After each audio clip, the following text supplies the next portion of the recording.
हमारे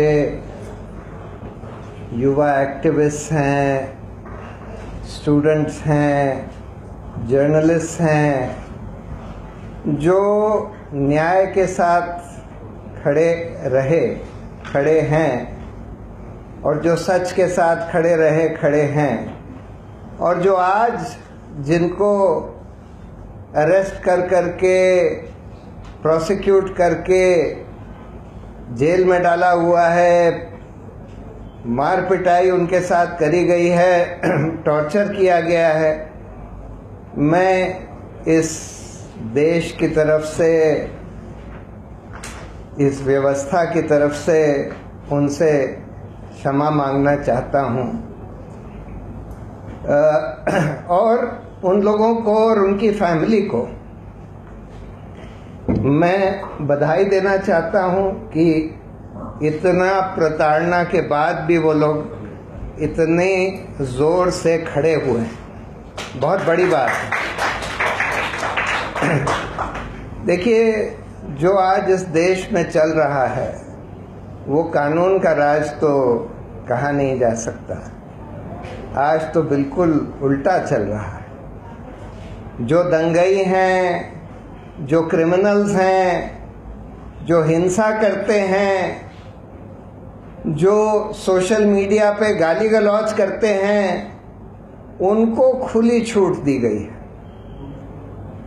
और जो लोग न्याय के लिए, दूसरों के हक के लिए, अपने हक के लिए, दूसरों के हक के लिए अपनी आवाज उठा रहे हैं सरकार के खिलाफ, उनको झूठे केस में फंसाकर, अरेस्ट करके, टॉर्चर करके हर तरह से प्रताड़ित किया जा रहा है।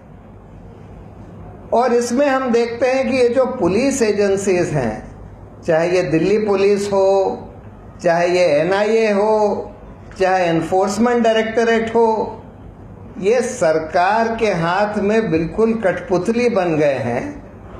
और सिर्फ कठपुतली ही नहीं, मतलब ये लोग, मुझे तो वो याद आता है जो 50 के दशक में, 1950 के दशक में जस्टिस ए.एन. मुल्ला ने इलाहाबाद हाईकोर्ट में बैठे हुए बोला था कि यूपी की police is the largest organised criminal gang in this country. वो बात आज 100% ट्रू है। और सिर्फ यूपी की पुलिस के लिए नहीं, दिल्ली पुलिस, एनआईए, ये सब इस देश के बड़े बड़े ऑर्गेनाइज्ड क्रिमिनल गैंग्स बन गए हैं जो कि रूल ऑफ लॉ की तो धज्जियां उड़ा रहे हैं। और दिल्ली पुलिस का जो हम लोगों ने रवैया देखा, चाहे वो जेएनयू वाले इंसिडेंट में, चाहे वो जामिया के इंसिडेंट में, चाहे वो दिल्ली राइट्स में, चाहे वो किसान आंदोलन के प्रोटेस्ट में, कि पुलिस ही हिंसा करती है, करवाती है, हिंसा करने वाले लोगों को प्रोत्साहन देती है। जेएनयू में पुलिस के पूरे संरक्षण में गुंडों को घुसाया गया, पूरे संरक्षण में गुंडों को बाहर निकाला गया जब वो मारपीट कराए स्टूडेंट्स और टीचर्स के खिलाफ। जामिया में पुलिस ने ही जाकर स्टूडेंट्स को लाइब्रेरी में जाकर सीसीटीवी कैमरे तोड़ कर स्टूडेंट्स को वहां पीटा। और दिल्ली राइट्स में भी कितने वीडियोस आ चुके हैं कि दिल्ली पुलिस के अफसर जो हैं, जमीन में पड़े हुए लोग जो बहुत बुरी तरह से घायल हैं, उनको पीट रहे हैं और कह रहे हैं कि तुम जय श्री राम बोलो और ये बोलो वो बोलो, और उनमें से एक लड़का मर भी गया। सीसीटीवी कैमरे तोड़े गए पुलिस के द्वारा, जिससे कि वो जो गुंडागर्दी कर रहे थे वो सामने ना आ पाए। और फिर जो लोग जिन्होंने दंगे करवाए, जिनके वीडियो हैं, ये कहते हुए कि भाई हम कानून व्यवस्था अपने हाथ में ले लेंगे, कपिल मिश्रा जैसे लोग, गोली मारो सालों को, इस तरह के लोगों को पूरी खुली छूट दी गई। और आज तक खुली छूट दी गई है कि वो अभी भी परसों यही कह रहा है कि मैं फिर से यही करूंगा।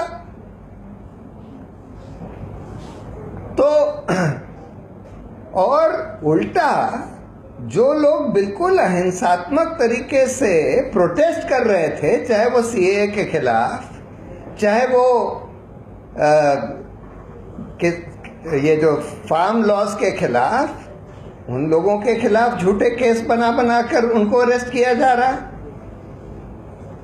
DPSG, Delhi protest solidarity group, एक व्हाट्सएप ग्रुप बनाया गया प्रोटेस्ट को हेल्प करने के लिए, सपोर्ट करने के लिए। बिल्कुल ठीक प्रोटेस्ट थे। मैं तो गया था कई प्रोटेस्ट में, मैंने भाषण भी दिए थे और मैंने देखा था कि कितना पीसफुली हो रहे हैं। कोई ऑब्स्ट्रक्शन नहीं हो रहा था रोड का। इवन शाहीन बाग में जो प्रोटेस्ट हुए, कोई ऑब्स्ट्रक्शन नहीं था रोड का। वो तो पुलिस ने पूरी रोड बंद कर दी थी। बहुत चौड़ी रोड थी, थोड़े से उसमें एरिया में प्रोटेस्ट हो रहे थे।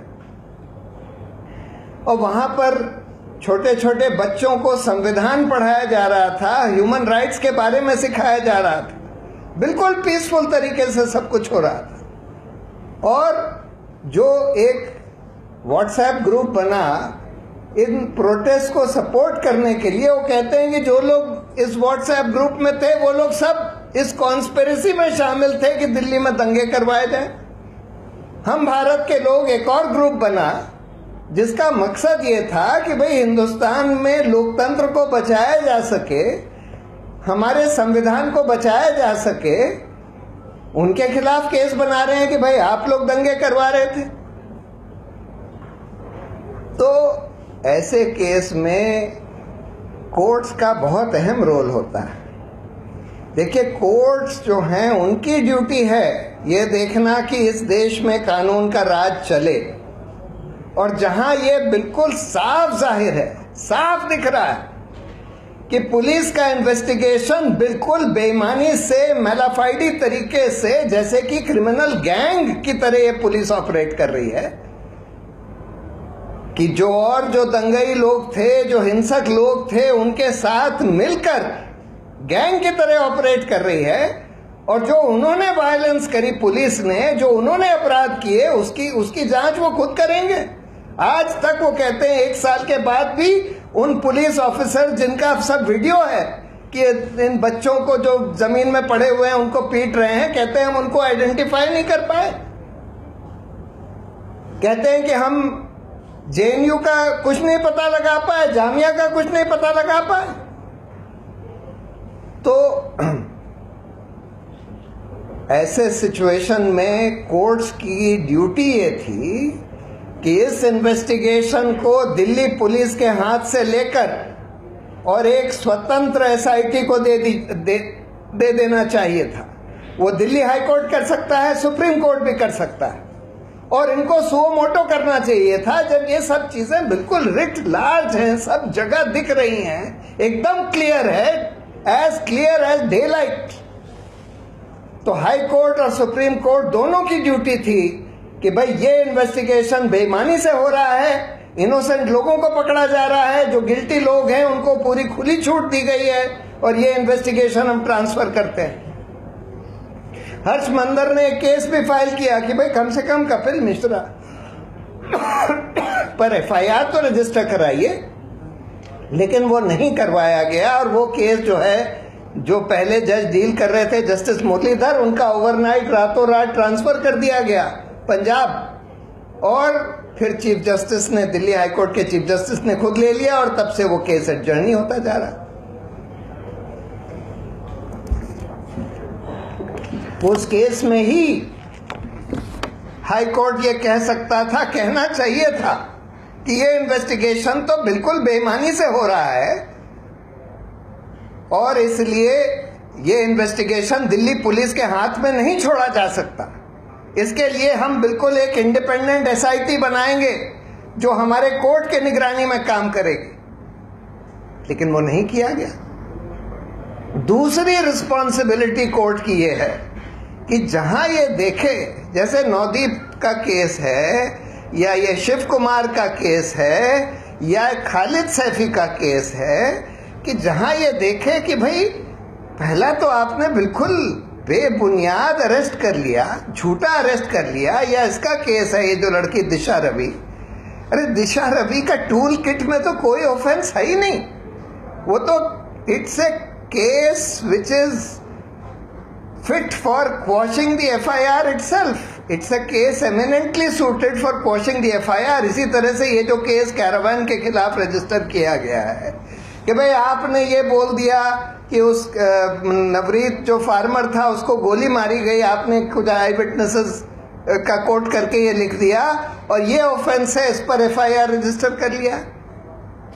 This case is also fit for quashing. इसमें कोई ऑफेंस नहीं है ये रिपोर्ट करना और ये कहना कि ये सेडिशन है वगैरह वगैरह, तो बिल्कुल टेक्स्ट बुक क्लासिक केसेस हैं क्वॉशिंग के।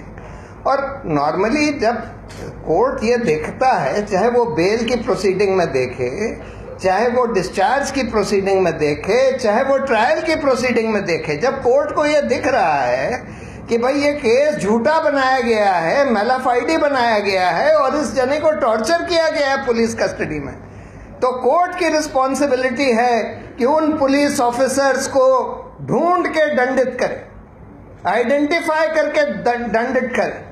और ये जो पुलिस ऑफिसर जिन्होंने खालिद सैफी का टॉर्चर किया या इसका नवदीप का टॉर्चर किया या शिव कुमार का टॉर्चर किया, इनको तो लाइफ इम्प्रिजनमेंट होना चाहिए और कोर्ट की ड्यूटी है कि इनको तुरंत आइडेंटिफाई करके इनका तुरंत प्रोसिक्यूशन करा के इनको सख्त से सख्त सजा देनी चाहिए। जब 4, 6, 10 लोग पुलिस ऑफिसर्स को ऐसे सजा मिलेगी तब पुलिस का रवैया ये बदलेगा। आज उनको लगता है कि हम कुछ भी कर लें, कितना भी झूठा केस बना दें, फैब्रिकेट कर लें एविडेंस। भीमा कोरेगांव में इन लोगों के कंप्यूटर में एविडेंस प्लांट किया गया। ये अमेरिका की एजेंसी की रिपोर्ट आई है कि इनके कंप्यूटर में एविडेंस प्लांट किया गया जिसके आधार पर इनको अरेस्ट किया गया, पुलिस ने ही प्लांट किया।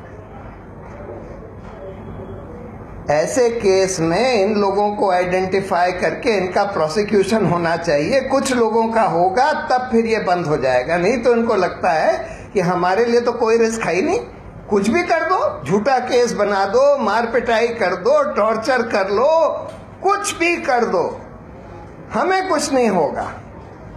जब तक ये इम्प्यूनिटी की फीलिंग नहीं तोड़ी जाती, और उसको तोड़ने के लिए ये जरूरी है और कोर्ट्स का राइट भी है, उनकी ड्यूटी भी है कि इस इम्प्यूनिटी को तोड़ें, और उसको तोड़ने के लिए इन ऑफिसर्स को आइडेंटिफाई करके इनको सख्त से सख्त सजा होनी चाहिए।